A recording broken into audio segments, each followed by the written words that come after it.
He was like a boyfriend.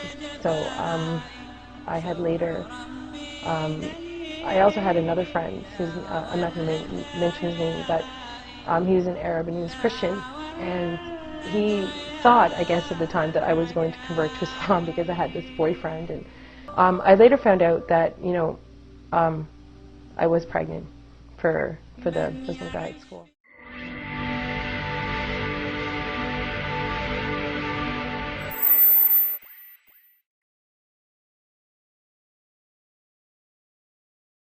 I was around 24 years old. I was in school, and I had met this young man, and I also had met, he was a Muslim actually, but he wasn't a practicing Muslim. So well, I also had met a girl in my class that was wearing full hijab like myself, and she had a face covering on. So I had asked her, you know, why does she wear that on her face? And it looked so strange to me, right? So I said, well, can you tell me why you wear that? And she explained to me that in Islam, you know, the beauty of a woman, a Muslim woman, is something that is so honored and respected that we don't share it with everybody, so we conceal it. And it's also, you know, backed up from the Quran that Muslim women have to cover. So I thought that was interesting. So then I said, okay, fine. I left it, and I had a relationship with this man at school. He was like a boyfriend. So I had later, I also had another friend who's, I'm not going to mention his name, but he was an Arab and he was Christian, and he thought, I guess at the time, that I was going to convert to Islam because I had this boyfriend, and even though I had no interest really about Islam, right? So he actually prompted me to learn about Islam, because he used to bring, like, he used to work at this gas station close to my neighborhood, and he used to bring me information protesting, going completely against Islam, saying that Muslim women are, like, I guess I should be honest and say exactly what he said, that are whores, and that they're allowed to have more than one man, right? And this is actually coming from the Quran, he said. So I said, you know, I said to this guy, I'm like, I really don't think that's true. I said, because, like, my reference point back to the girl at school, I said, it doesn't make any sense, right? And I said, why would she cover if she was promiscuous? So I said, well, I don't know about that. So I said, and I guess in his mind, he was trying to get me away from, you know, converting, because he thought, you know, because of this Muslim boyfriend, he was going to marry me, or it was like he was in a panic, you know, like telling me, bringing literature to me. He would bring literature to my mother at the store and pass it up to my mother. So I said, you know, I don't even want to read this. I said, I'm not interested in anything about this. So anyway, I just said, I got fed up, and that made me interested. So I decided to go to the mosque and find out about what Islam was. And to be honest, I didn't really find out too much from there. And I thought, you know, from what I did learn, that he was wrong. There was nothing in the Quran that stated that Muslim women are allowed to be promiscuous in any way.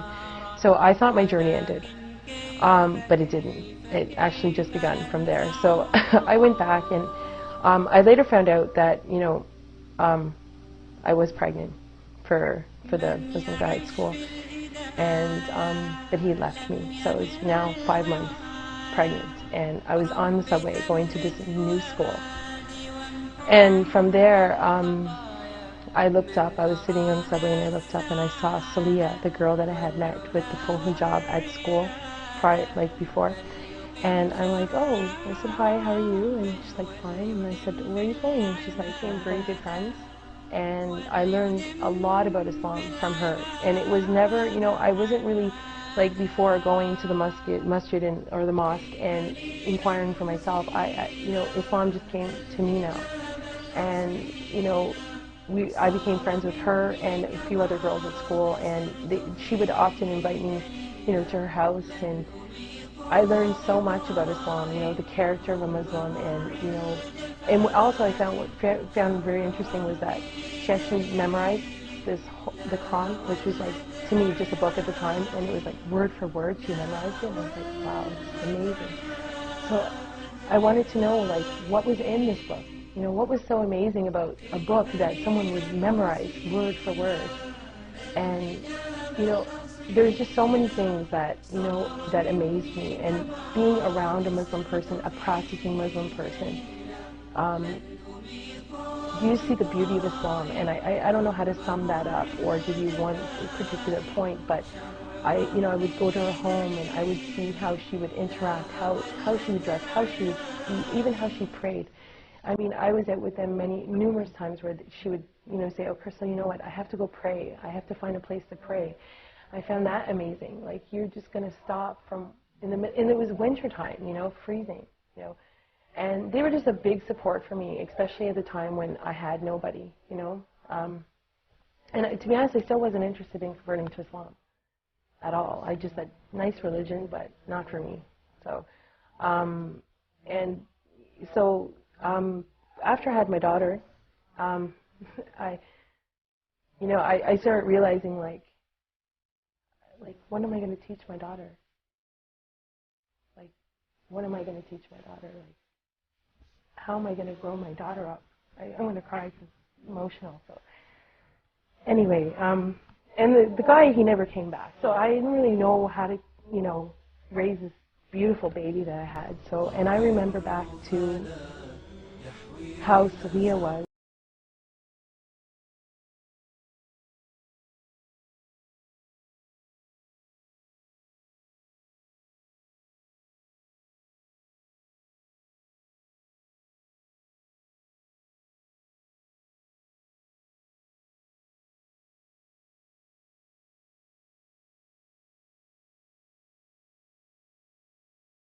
So Salia now got pregnant, and she started working at the masjid, just far from here. And I said, "Well, Salia, I'm going to pop over, and every day, because I was home with my daughter, and I said, let me just come over and we'll talk about the Quran. I want to know more about it." It was hard. It was hard to find the concept of what is God. And from these experiences that I had at the masjid, I came to realize that there was a God. And one day I decided, to go to the mosque. My daughter was 6 months at this point, and I was there, and I was in the room, and, I was serious. I really wanted to know about this religion before I converted, because I never was baptized before. I never had any, conversion to any religion, so I wanted to find out, really, was this for me, and from there, I was there one day just, like every other day, just visiting her in the office and talking about Islam and God and who He was, and what Islam can offer me and my daughter. And so one day there was a funeral of a baby girl, and from there I just thought, life's so short, like you have to really make it a decision. I accepted Islam, right, but I didn't know how to pray. I didn't even have Islamic clothes. I was going back home now to, my house. That was my mother. How was I going to explain that to my mother? My life is different because, well, I just think of one thing. Maybe this might be not the best thing to say, but health-wise, I'm so much more healthy. I used to smoke. I don't have to say that, but I used to smoke and I used to drink. I used to get sick to my stomach from drinking. I don't drink anymore. I haven't tasted a drop of alcohol. I haven't smoked. Alhamdulillah. It's just, how many times I tried to quit smoking. I smoked for like 11 years, 11 years. And I tried and I tried and tried and tried. I am a successful non-smoker right now. And I just owe that to God, because there's no way I could have done it. Like, especially, with the support of the type of people I'm around, It's your environment, My environment is so much more healthy. I have direction in my life. I have more spirituality in my life. Like, I feel that I know why I'm here, Like, I wake up in the morning and it makes sense. Like, I actually know why I'm here on earth.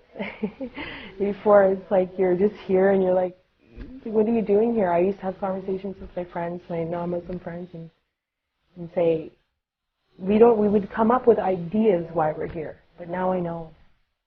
That gives you direction. That gives you a lot of confidence, right?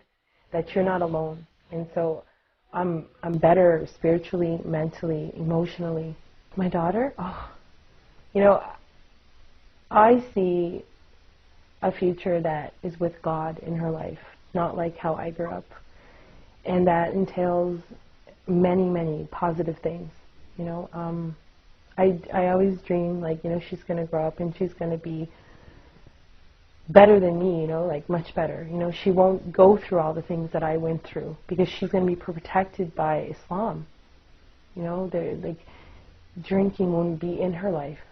Having boyfriends, maybe having children without someone there with her, you know, like what I went through. You know, I want her to know the value of herself, and I think she will. Islam will teach her. اللهم من يرى هذا المقطع ومن ساهم فيه ومن أعان على نشره، اللهم فاغفر له ذنوبه كبيرها وصغيرها، جلها ودقها، عظيمها ودقيقها، يا رب العالمين.